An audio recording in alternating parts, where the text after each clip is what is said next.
Welcome, everyone, to the Strengthening Partnership for Students with Disabilities webinar series. Our session topic is Supporting Families of Children with Disabilities, the brief overview of California Family Centers. So as we get started, I want to point out that we have a few language options for this session. Next slide. American Sign Language will be spotlighted, and translated captions can be accessed by finding the Show Captions icon at the bottom of the Zoom menu and selecting the arrow. This opens up a menu where you can select the translation button. If it's turned blue, then it's active on the menu. Choose My Caption Language, where you can select the language you'd like the captions to display. For example, this slide shows that the speaking language is English, and I'm choosing to display Spanish captions. Next slide. My name's Robin Ryan, and I'm the coordinator of Seeds of Partnership project. And with me supporting in this session are colleagues from Seeds of Partnership and also the California Department of Education. We're excited to bring forward the webinar series. Our goal is to create a space where families of children and young adults with disabilities, educators, and other professionals can come together to learn and connect with effective strategies, resources, and insights that support students with disabilities. We hope that through sharing knowledge and experiences through presentations and spotlights, these sessions will inspire meaningful conversations, foster collaboration, and highlight the voices of parents, students, and educators, and others who support to make a difference in the lives of students. Our topics are generated from years of direct input from both families and educators in California, and we look forward to adding additional areas highlighted by those of you joining in the sessions today or tuning into one of the recordings and completing the feedback forms. We're adding the link to the feedback form in the chat, and the link is also will be displayed toward the end of the session. The session is being recorded and will be available in our Seeds of Partnership website in the e-learning gallery, where you can find previous recordings and registration for upcoming webinars. So for those of you who may not be familiar with Seeds of Partnership, we are a longtime partner of and technical assistance project funded by the California Department of Education, Special Education Division, and we are out of the Sacramento County Office of Education. We partner on a variety of initiatives with the Department of Education, providing training, developing resources, and support around all things family engagement, including assistance with compliance improvement monitoring and coordinated support of the family empowerment centers. To learn more about our project, you can visit our website at www.seedsofpartnership.org. Next slide. Our session today is supporting families of children with disabilities, and this is a brief overview of the California Family Centers. So we will be focusing on expanding the knowledge base of the vital role of the California Family Support Organizations, which serve families of children with disabilities. We have the Family Resource Centers, or FRC, the Family Empowerment Centers, FEC, Parent Training Information Centers, PTI, and we hope that you'll gain insight into the positive impact that the parent centers and have in accessing resources to support strong family partnerships. A few spotlights that we also are including today are an educator conversation with Luis Cruz Solache from San Juan Unified School District, and a parent conversation with Pat Schreiber, who will share perspective on interacting and working with a parent center in the region. Through this session, you may notice several QR codes and links that will show on the slides, and we will be utilizing the chat box to add those links in of the resources that are discussed by the presenters today. Next slide. I'm now going to introduce Nora Perella, Education Research and Evaluation Consultant from the Policy and Initiatives Unit of the Special Education Division in the California Department of Education, for some opening remarks. Nora? Thank you, Robin. Good morning, everybody. My name is Nora Perella, and I'm an education consultant in the Policy and Initiatives Unit in the Special Education Division at the California Department of Education. I feel like that's quite the word salad sometimes. Welcome to the sixth session of Strengthening Partnerships for Students with Disabilities webinar series. Dr. Heenan, our director, invited me to take part in today's webinar, so thank you for having me. Throughout this series, we have strived to build stronger, more informed, more collaborative partnerships between families, educators, and support systems in special education. Thank you for your continued participation in this webinar series as we work towards accomplishing this goal together by exploring essential topics in previous sessions, such as family engagement and support of student learning, navigating the special education procedural safeguards, and expanding access, which included specialized media for educators and families. This leads me to today's topic, supporting families of children with disabilities, a brief overview of California Family Centers. This is another topic that is incredibly vital to CDE because, as we are well aware, strong partnerships between families and schools significantly increases a student's academic engagement and their success. Consequently, the Special Education Division partners closely with various federal and state-funded family organizations to ensure that our families are provided the services and resources that they need. As mentioned before, some of these partners are presenting to you here today. Those are the Early Start Family Resource Centers that are funded by the Department of Developmental Services, Parent Training and Information Centers funded by the U.S. Department of Education, and of course, our Family Empowerment Centers on Disability that are funded by the California Department of Education. With the overlapping age ranges that the PTIs, FRCs, and FECs provide services, these centers are able to partner with families to offer guidance, provide resources, and support their child's development and educational journey from infancy all the way to early adulthood. So on behalf of CDE, I would like to thank Robin Ryan from Seeds of Partnership for her continued work on this webinar series, in addition to our partners and presenters from the Parent Training and Information Centers, the Early Start Family Resource Centers, and the Family Empowerment Centers. And of course, an enormous thank you to everyone here for continuing to take this unique opportunity to partner and learn with us. We really appreciate your time and your partnership. So Robin, I will pass it back to you.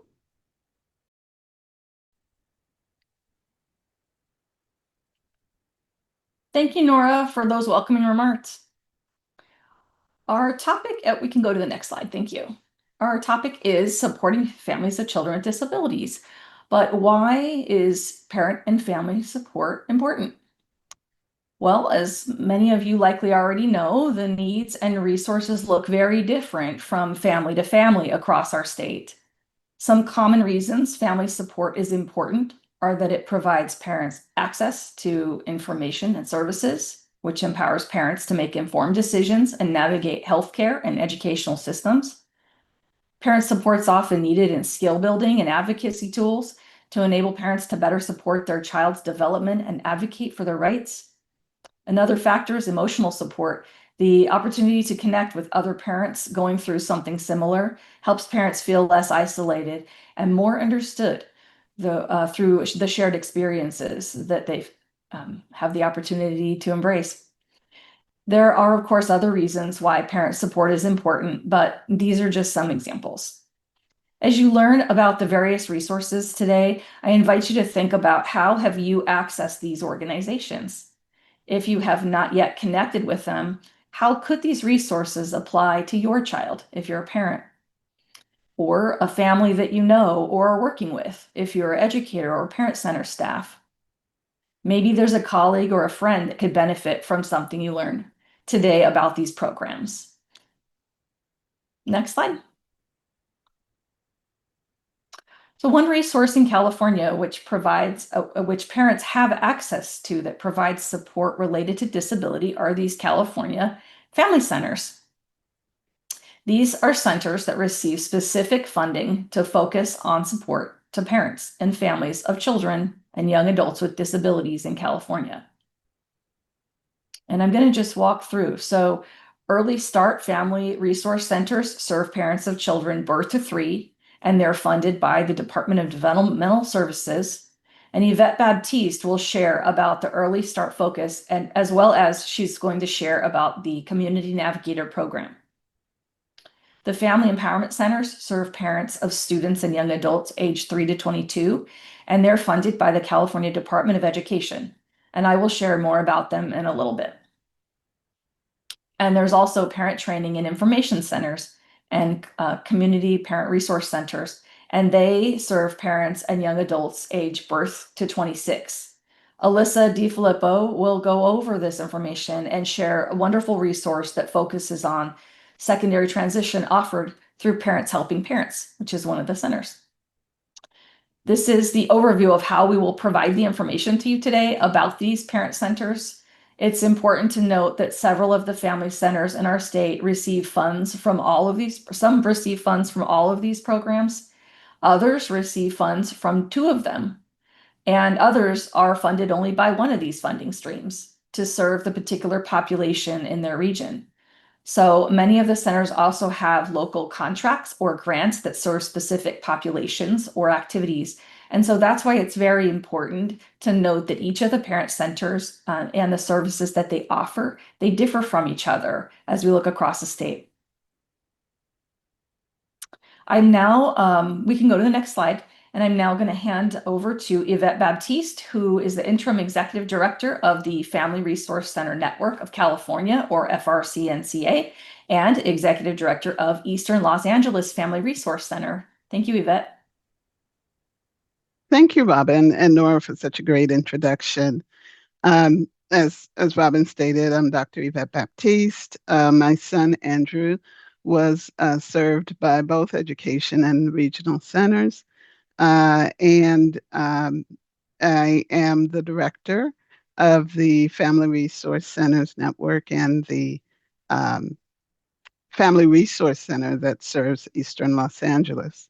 I have served in the disability service system. I just figured it out.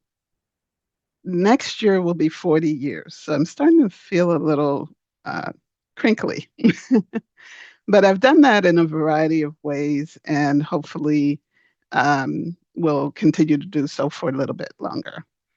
The Early Start Family Resource Centers are funded by DDS, and they are intended to support families who have children actually prenatal to 3 or 36 months who have an intellectual or developmental disability in California. And the Community Navigator program is also funded by the Department of Developmental Services, but its focus is to ensure access for all Californians, regardless of race, culture, language, which has been a special focus of the department for several years now. Let's go to the next slide. I'll tell you a little bit about what the Family Resource Center Centers Network of California is. We are a network of 47 of these family resource centers that are all or in part funded by the Department of Developmental Services. The thing we have in common is that we are all early start family resource centers. In our total membership, we serve all 58 California counties. Some FRCs serve more than one county. And in Los Angeles, we have 10 FRCs that serve Los Angeles County. But 23 of these early start FRCs serve counties in Northern California. So we are kind of evenly distributed across the state in a lot of ways. Next slide, please.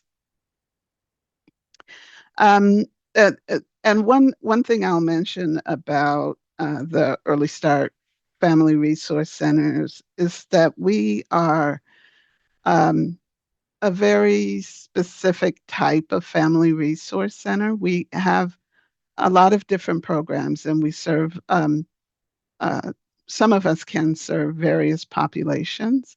So it's really important to know that when we use the term Family Resource Center, there are other kinds of family resource centers that exist in California that serve other populations. So it really is important to know that we exist uh, kind of specifically for the developmental disabilities system, but we also partner with other family resource centers, say that serve child welfare or centers that have specific populations that they serve.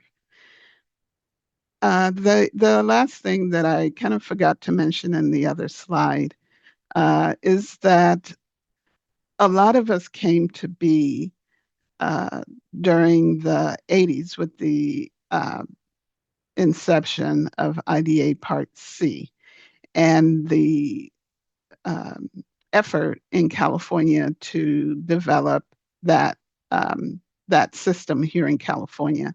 So many of the center directors and others were involved in that process, and these FRCs, these 47 FRCs, were formed out of the development of IDA Part C called Early Start in California in the 80s and have been around now for 30 years. And many of the family leaders have been involved with us or have been trained in a lot of the efforts from those FRCs. Next slide, please. So what type of support services do we provide? So here's a long list. I won't go through all of them, but most importantly is that family resource centers provide parent-to-parent or peer-to-peer emotional support, one-on-one, or in support groups. We also do that across languages. So FRCs work in a particular regional center area. And so depending on the population, language needs of families, support groups, or that one-to-one support is provided in the language that the family needs or the cultural ways that are comfortable for the family. We provide information, resources, and referrals. That's our bread and butter. We provide training. We make referrals to our partners. We support families during transition uh, for to preschool or to the regional center if they're coming in, or to education, even if whatever the need is that families present with, we help to do a warm handoff to that system.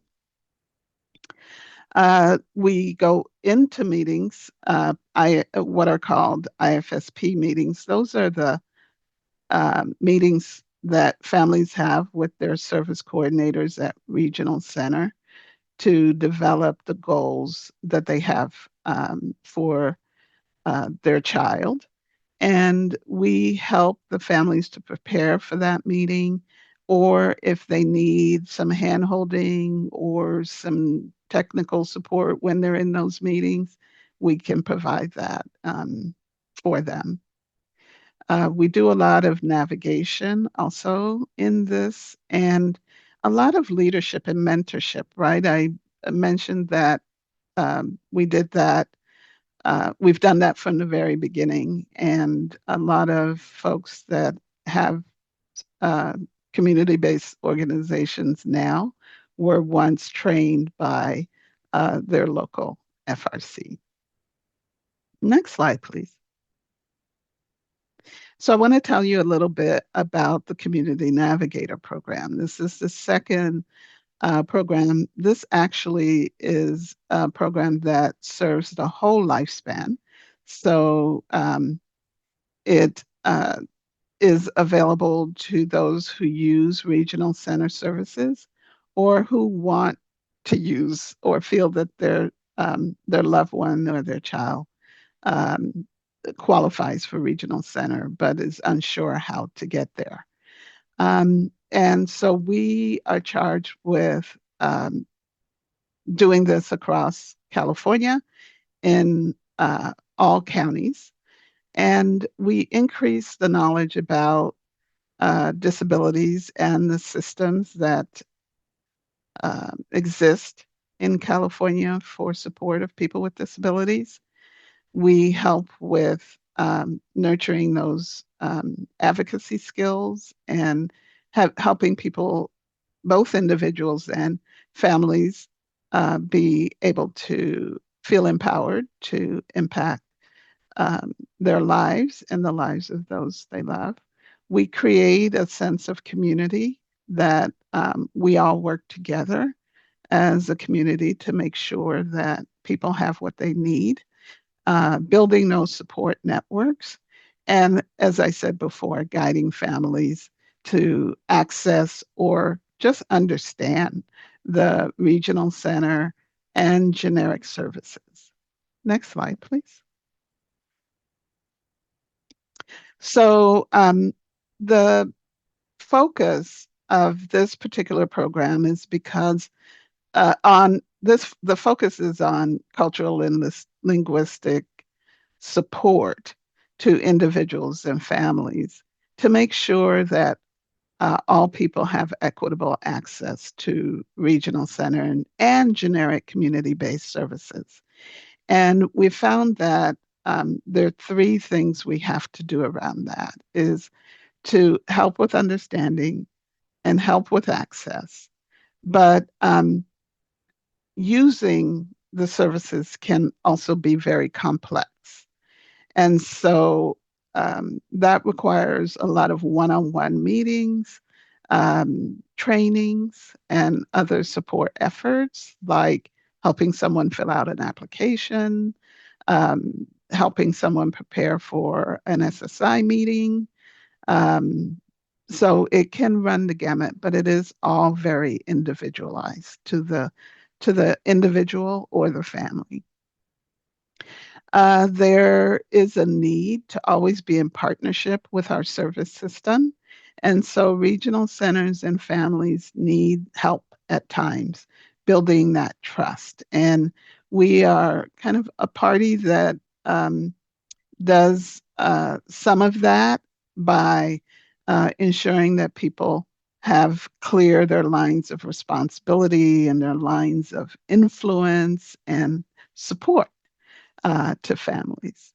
And then we want families, individuals and families to feel that there's someone who's been through this process with them, well, before them, and can, with that support, uh, be be a guide on the side, as many say. And so we employ families who have children or individuals who have a lot of experience in the system to support others. And I think there may be one more slide that I wanted to give you to show you some of the family resource centers that are part of our network.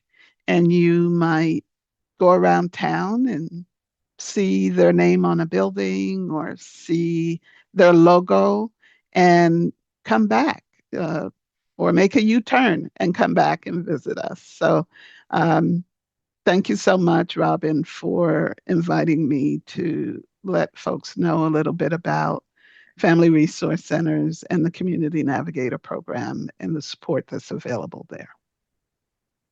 Absolutely. Thank you, Yvette, so much. I'm going to provide an overview of the Family Empowerment Centers in California. So next slide. The Family Empowerment Centers primarily focus on children and young adults aged 3 to 22 with disabilities in California. The Family Empowerment Centers were established through a Senate bill, which was SB 511, and enacted into California Education Code. And the Ed code is here. So it's 56400, 56414 for those of you that are interested in looking up Ed codes. But that was back in 2001. These programs are nonprofit organizations and primarily staffed by parents, guardians, family members, and those with disabilities. They receive grants from the California Department of Education, which are Part B federal funds. and they're part of the Individual with Disability Education Act, or IDEA. Grant oversight and coordination support are provided by the California Department of Education and Seeds of Partnership. So the services that they provide, as you listened to Yvette earlier, and she shared services of the Family Resource Centers, many of those centers also have a Family Empowerment Center grant, so they can provide support for families from birth to young adulthood. So some of the services are that they provide specialized training and support. This could be one-on-one or could be group trainings. They often have a phone number listed, warm line type of thing, or a newsletter, social media, access to information and resources, as well as community referrals, information about resolving conflicts and building communication between parents and schools. Each center is unique, so the services and supports do not look exactly the same in each region. Their services are based upon needs in their region that they serve. There are currently 33 centers across our state, and each county in our state has access to one of the parent centers. Some of the centers serve several counties, some serve one county, and in Los Angeles, there are 6 centers that cover that region. Next slide. So with all of these centers in our state, you might be asking yourself, how can you build or expand partnerships with them? We've highlighted a few ways here. Parents can directly access their Family Empowerment Center for support and resources in their region. You just call or go on the website, social media avenues, attend workshops. For local education agencies or SELPAs in other community partners, you can connect with the FEC in your region to create and build partnerships, leverage and share resources, informing the Family Empowerment Center about any information coming up for your programs, activities, invite the centers to co-partner on something, sit on committees, partner in developing resources. And these are just a few ideas. Organizations, CDE technical assistants, partners, or grantees that are working on initiatives involving statewide or multi-regions or service-specific requests for the FEC can contact Seeds of Partnership to collaborate and coordinate efforts to streamline and best support all the parent centers. Several organizations that serve statewide or multiple regions have different components of working together with different family centers. And because the parent centers are all unique nonprofits, we assist through Seeds to help coordinate those kinds of requests coming through. That way we can reach and extend and cover all areas in our state. In general, if there's questions about Family Empowerment Centers, comments, feedback, you can contact the California Department of Education or Seeds of Partnership, and our website information has been shared in the chat. Next slide. So just to highlight very quickly some critical benefits of Family Empowerment Centers and local education agencies working together, just so that those out there understand how some of these entities work together now, or ideas for collaborating with Family Empowerment Centers going forward. Just a few ideas. So the type of collaboration, when these two entities collaborate, it builds existing local service delivery, improves and expands support for parents and the children and youth with disabilities. So then folks have the tools that they need to participate and be active in various efforts. So contributing to local improvement activities and the ability to have the most current local information, share consistent details with parents. Having that bridge of ongoing communication can be very helpful to share and revisit with parents. So the Family Center often helps with that. And when parents are asking questions and whatnot, when the Family Centers understand how different school districts are set up, they can provide that information to families and be in support. And lastly, just learning from each other, collaborating and providing enhanced supports and resources for the families, since we have them at the center of our work. And so those are just a few ways that the Family Centers and school districts working together helps in outcomes for families and students. Next slide. The Family Empowerment Center website launched December 2024, and the site can be found at, very easy to remember, www.californiafamilyempowermentcenters.org. And so here you will find general information about the FEC, some information about family support. You can access the Find an FEC tool and the center that's in your region. You can also choose the contact overview section where you can view the center listing as a table or access the spotlight page for each center. And those are fun. There's a picture of each of the centers have posted there to specifically learn about their programs. Next slide. A quick walkthrough of how to find and use that Find an FEC tool on the Family Empowerment Center website. You can visit their webpage. We also do have this on our Seeds of Partnership website under Find an FEC. But there's a drop-down menu and counties appear. And once you choose a county, then the name of and information and region are listed will populate. So in this example, Napa is being selected. And so you can see that that particular program is Parents Can, and you'll find them. For Los Angeles, it has a further drop-down by school district. And for those that are in Los Angeles Unified, you enter a zip code to learn which of the centers in LA serve your region. And we're always happy to help you find your region. So if you are having trouble with the tool or can't access that or just want to find out where your center is, please reach out to Seeds of Partnership and we're happy to direct you and help you find your way. Next slide. Now we're going to transition over to hear some information about Parent Training and Information Centers, PTI, and learn about some of the great work from Parents Helping Parents. So Alyssa? Okay, thank you so much, Robin, for inviting me to share this time with you.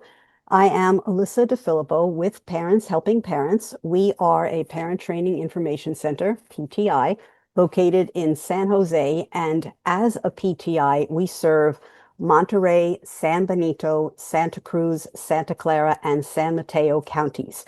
Actually, as an FEC and an FRC, we know what they are now, we service Santa Clara.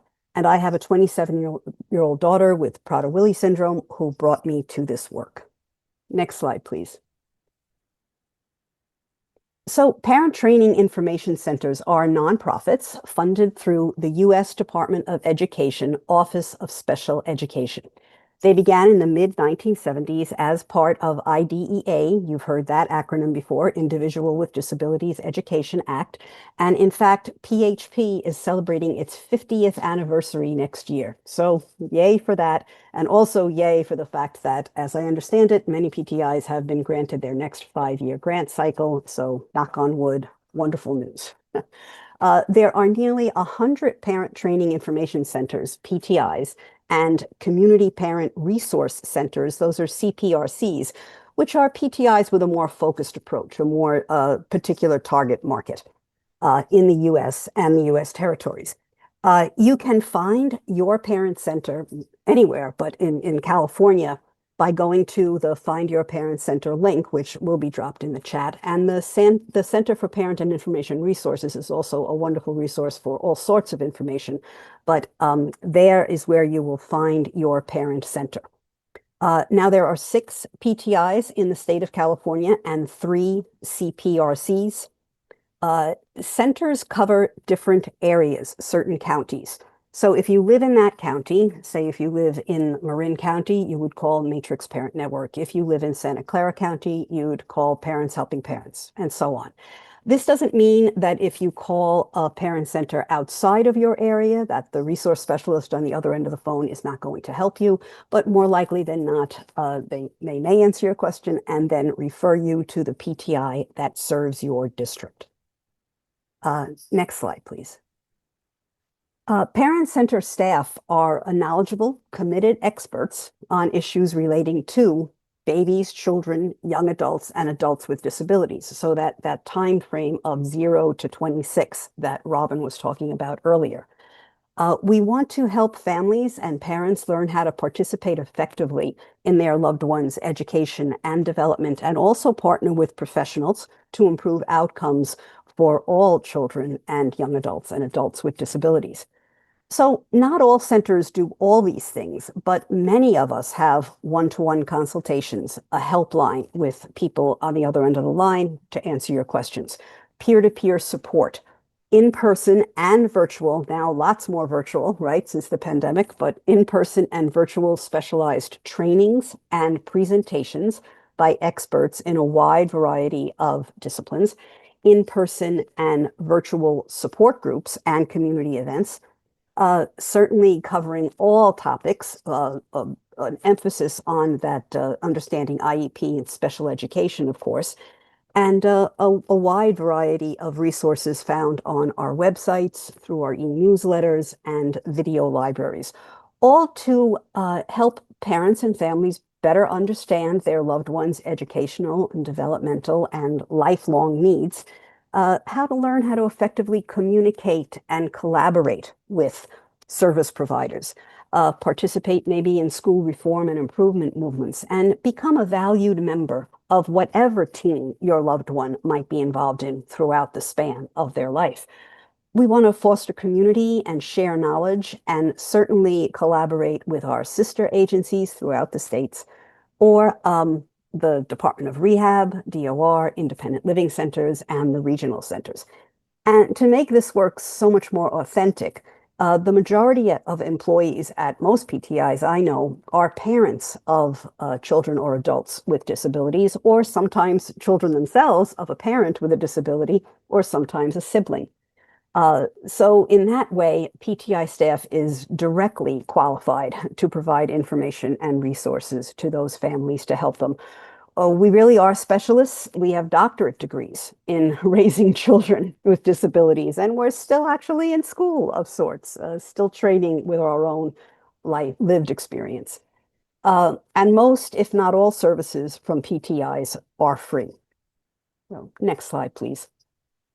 I thought it would be helpful to just provide you with some examples of what day to day, month to month, or sometimes over several years, issues that PTIs may be dealing with when they get calls.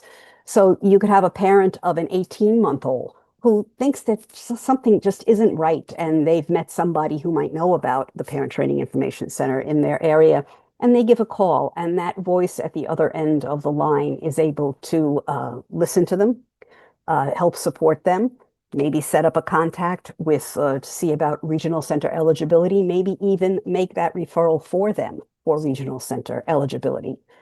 You might have a parent of a third grader who's really struggling in school and spends more time in the principal's office than in the classroom. And mom, it's usually mom is called to go and pick up that third grader mostly every day. So that's something a resource specialist could absolutely help with, getting that services that are needed for that child. And what about the single mom who doesn't know about in-home support services and has a 12-year-old with a profound disability, is not able to hold a job, but needs some financial support? So a PTI can help that person get in-home supportive services. Referrals to other professionals, support groups, an array of things that we all need when we look for services for our kids with disabilities. PTI can provide those kind of resources. Any kind of assessments that are needed during the school age time, whether from assistive technology to a psychoeducational assessment to adaptive PE, will be able to help parents and families understand how to request assessments and how to have the follow through and get services.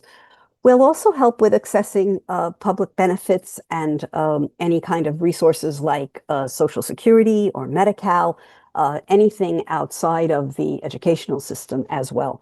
And of course, there's that high schooler who's 16, 17, or heaven forbid, 18, and maybe they don't have a very well-developed individual transition plan as part of their individualized education program. And we would help them try and create a more detailed, individualized plan for them if they're leaving school either at 18 or at 22. So the idea behind parent centers in general, not only parent training information centers, is sort of like that saying, give a man a fish, you feed him for a day. Teach a man to fish, you feed him for a lifetime. I'm sorry about the him. I didn't want to say him, her. I guess I could say they, but the saying is the him.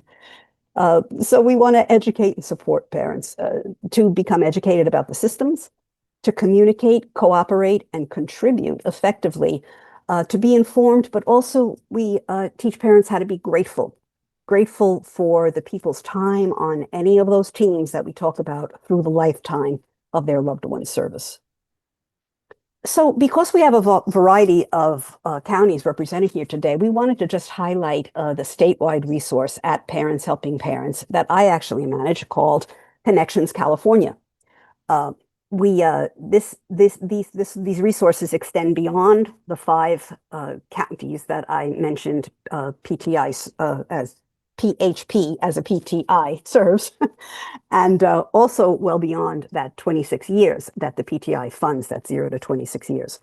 So Connections California is a comprehensive online statewide resource and information hub for transition to adulthood and adult services, including families of loved ones with any disability and also over the age of 26, a one-stop shop, if you will. We have live events and workshops, about 90 to 100 a year, offered in English and Spanish. We have fall and spring semesters. These recordings then roll over to create what is becoming quite a robust video library.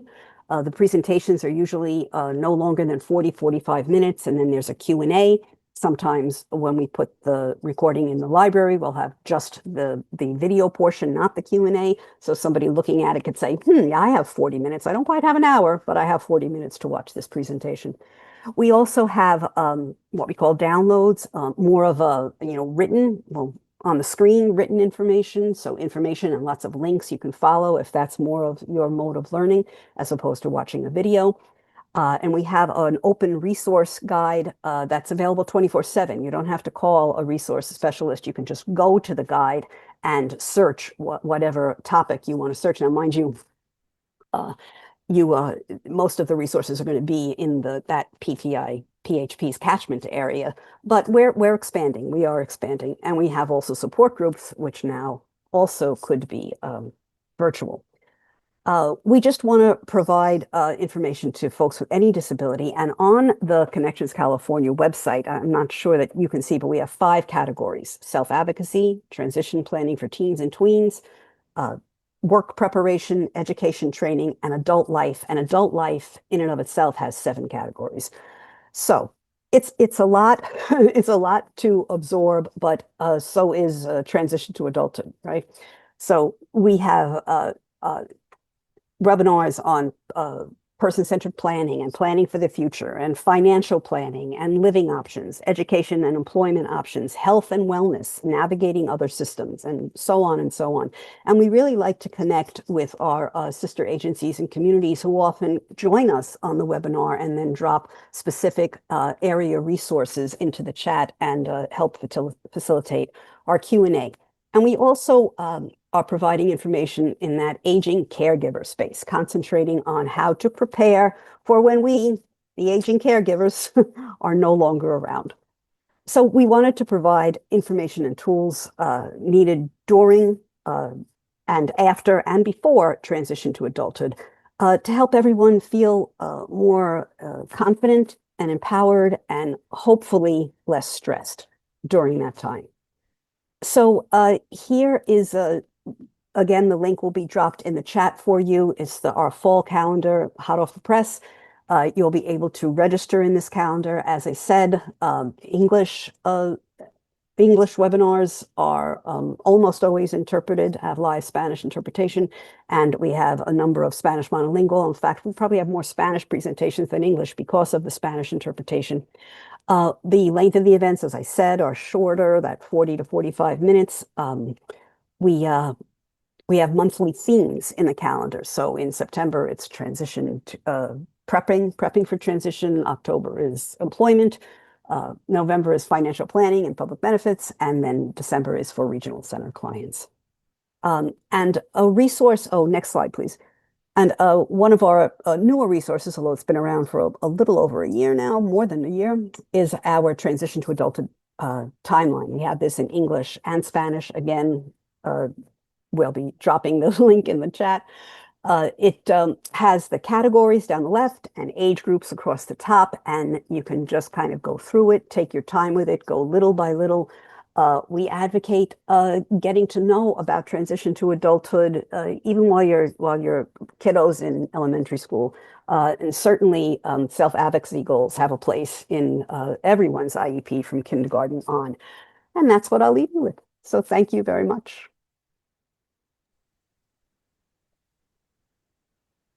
Thanks, Alyssa.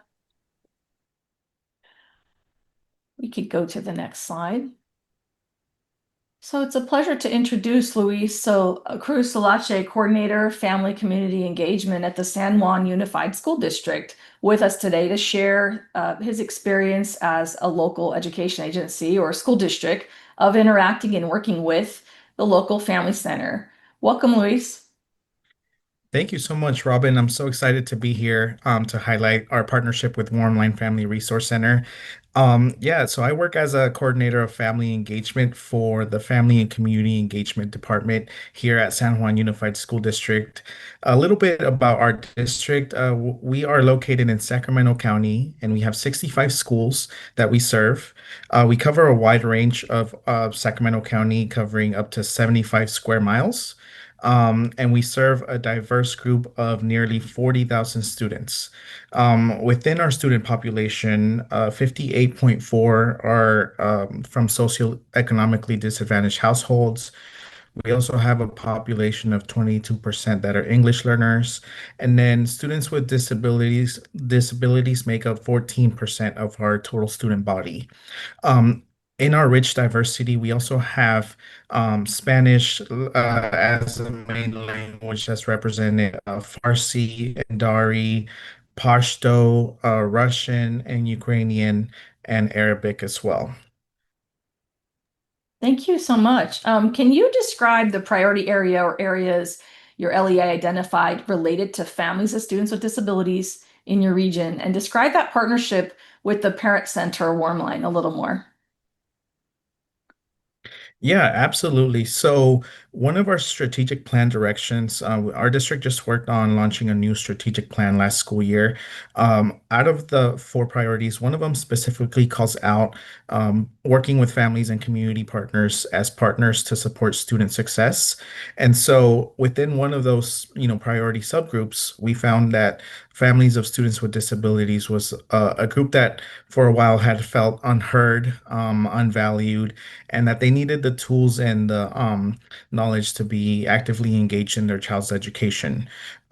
This was kind of apparent through things that we heard in feedback sessions, through like our LCAP reporting, listening sessions, our special education community advisory committee often wanted to have opportunities from them to learn about the IEP process, learn about ways that they can advocate for their child.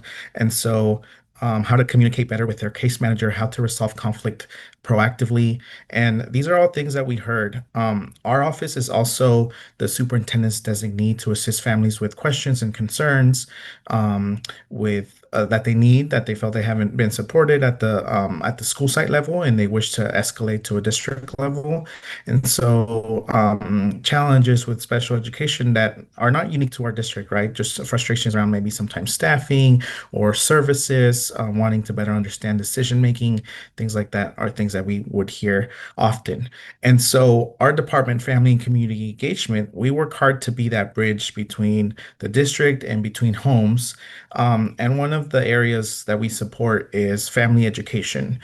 We do monthly class series and workshops, events, resource fairs, things that we can provide to families to help them learn tools and skills, information, access resources to help them and their families thrive.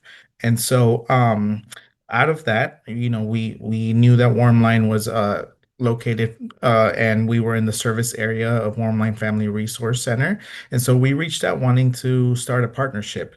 This has led to a lot of great work where we've done for now 2 consecutive years. We've done at least 2 workshops that we've offered to our families in partnership with Warmline Family Resource Center. and they've been a huge success. We've also invited them to monthly resource fair events that we do that are open to all families in the district. And they come and they help us share information with families about the resources and support. They help answer questions about maybe how to navigate the IEP process, how to effectively advocate for their child. And they're a great partner for us because they're visible out in the community. They can serve our families that are Spanish speaking or multilingual speaking, and they really take the time to walk families through how to best support their students. Thank you for that example. How can you share just briefly about how that partnership or collaboration has made an impact for your LEA or your community and the parents that are being served? Yeah, absolutely. So, first of all, the workshops have been a huge hit. We've done workshops focused on understanding the IEP process and just breaking down the fundamentals of the components of an IEP, how to get organized and have documentation filed and ready to kind of prepare as children go through the next grade levels. And we've also done one on effective communication with case managers. These workshops are highly requested and highly anticipated each year. And our attendance for that has been great. Each year, they've been among the top workshops that we've offered throughout the whole school year and have had an average of 40 to 60 families at each of them, from schools all across the district, and families of all different backgrounds. We've also seen positive survey responses from the special ed community that's part of like our focus groups for the district climate survey. We've seen an increase in the areas of caring relationships, family engagement, and school decision making. So families feel more involved and more connected, and that there's been improvement there. We've also been able to have phone calls from families that have turned into referrals to Warm Line Family Resource Center, where they reach out to our district and we're able to make a warm handoff and connect them to someone there.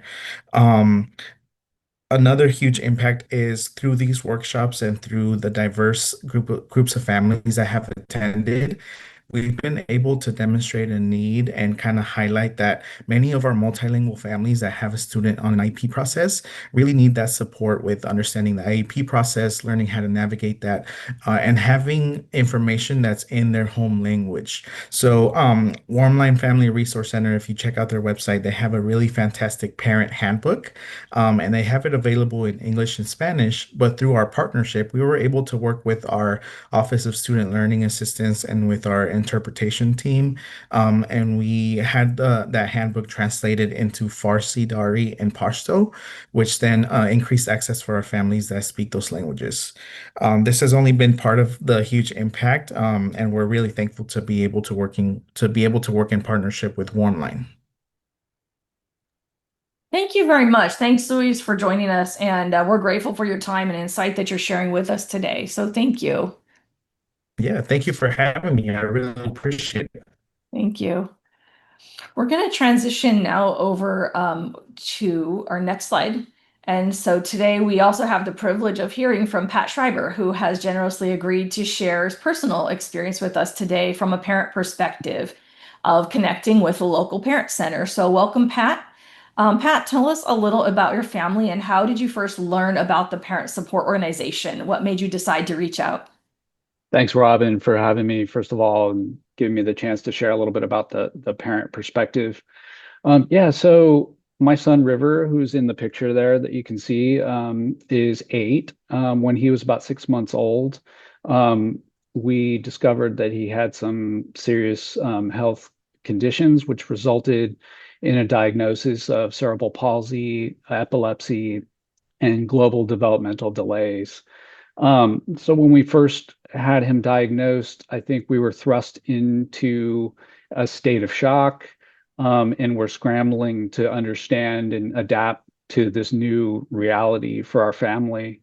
We were connected pretty quickly with various service providers, including services through early intervention services through the county. And I think it was his occupational therapist through the county who first recommended that we get connected with Warmline Family Resource Center. I think she had noticed that we were somewhat isolated and had a somewhat thin support system around us, as we're not natives to Sacramento and don't have any extended family nearby. And so we quickly connected with Warmline via their newsletter and started attending a variety of different fun, free family events that were provided by them, which really provided us the opportunity to connect with other families who shared the experiences that we were going through. Thank you. Thank you so much. I appreciate that. What kind of support, you talked a little bit about what other kind of support have you received from this center and how has that impacted your family? Yeah, so like I said, initially we just attended a ton of fun family events, which, like I said, gave us the chance to really connect with other families who shared our experiences and really had the effect of reducing that feeling of isolation that we had, and giving us a little bit more of a sense of confidence about what we were dealing with. Later, we were, as we anticipated our son approaching school age, we took advantage of some of their trainings on special education, which really gave me a quick kind of primer on what to expect as we entered into the school system for the first time. So those trainings, and this was pre-pandemic, so they were in person and were incredibly valuable to us. And what would you like families to know about this type of parent support? And is there anything that you can share toward educators who are participating in the webinar? I think that this type of parent support is so critical because it really fills in a lot of the gaps that other service providers or organizations or the medical establishment are not able to fill. That that that lived experience that comes from staff at these family resource centers and empowerment centers really helps empower families to build the capacity and the understanding to know that they can advocate effectively for their children. And so, as far as educators, I think it's really valuable for them to connect with these family resource centers as well, because that they can learn a lot from these parents, and in turn assist and support their students in their schools more effectively as well. These family resource centers kind of fit into a collaborative relationship between parents, the center, and the schools and the staff at schools. Great. Thank you, Pat. Thank you, Pat, for joining us today. I appreciate you being willing to come in and share about your family and about your experience. So thank you. You're welcome. Thank you. Thank you for having me. So we can go to the next slide now. So as we wrap up, we hope you learned a bit more about the family centers and their services in California, and that the experience is shared from school district perspective and also parent perspective, just providing another lens to the importance of these programs. In closing, we have a feedback survey here. We would like to hear from you about your family and school partnership stories and information. What's working well? What isn't? What sessions or topic areas we can lift up? What would be helpful to you? So we have a QR code here and we have a small link, and that will go into the chat. And so we do encourage you to share with us. Next slide. We invite you to register for an upcoming webinar. As a reminder, these are the fourth Thursday of the month from 11 to 12, and we'll take a break across the holiday months. But other than that, we invite you to tune in, register for an upcoming session. Next slide. So on behalf of the California Department of Education, Seeds of Partnership, and the Sacramento County Office of Education, I want to acknowledge and thank Yvette Baptiste, Elisa DiFilippo, Luis Cruz Solace, and Pat Schreiber for presenting and contributing to the session today. We thank all of you for joining us and as part of learning together and strengthening partnerships. Thank you.